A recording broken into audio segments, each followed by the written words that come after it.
Taigi sveiki visi, čia aš su jumis Aivaras. Ir ką, pirmas vlogas jau atėjo.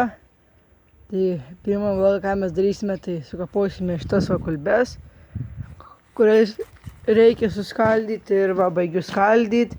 Tai atsinešiu iš ten į čia, tai skaldysim.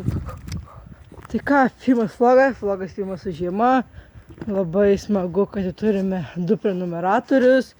Labai džiaugiuosi, tai va. Tai šiandien bus video visko.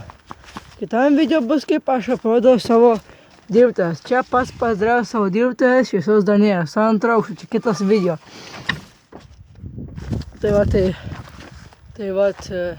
Tai bandysime pasiekti tikrai daug subscriberių. Tai va, šis vlogas bus susijęs su malkom, kitas vlogas bus susijęs ten su tuo mano dirbtuvės. Tai aš gyvenu kaime, va, tėtį aš parsivežiau malkų su tėtė, šitas žiauriai daug. Tai va, supjovė čia kiek ir dabar reikia susinešti ir susikapot.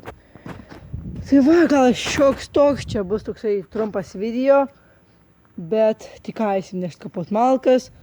Kitas video bus ilgesnis, kaip darau. Ten statausi. Tai šis video bus trumpas, neilgas, nes nenoriu tiek daug kažką filmuoti. Tai visi ačiū, kad žiūrėjot. Nepamirškite like, subscribe, maldauju šį kanalą. Bus tikrai video kaip traktorių vairuoju ir viską. Tai ačiū, kad žiūrėjote ir ką. Nepamirškite subscribe, kitas video bus už 4 savaičių, kaip įsirenginėjame ten laivą.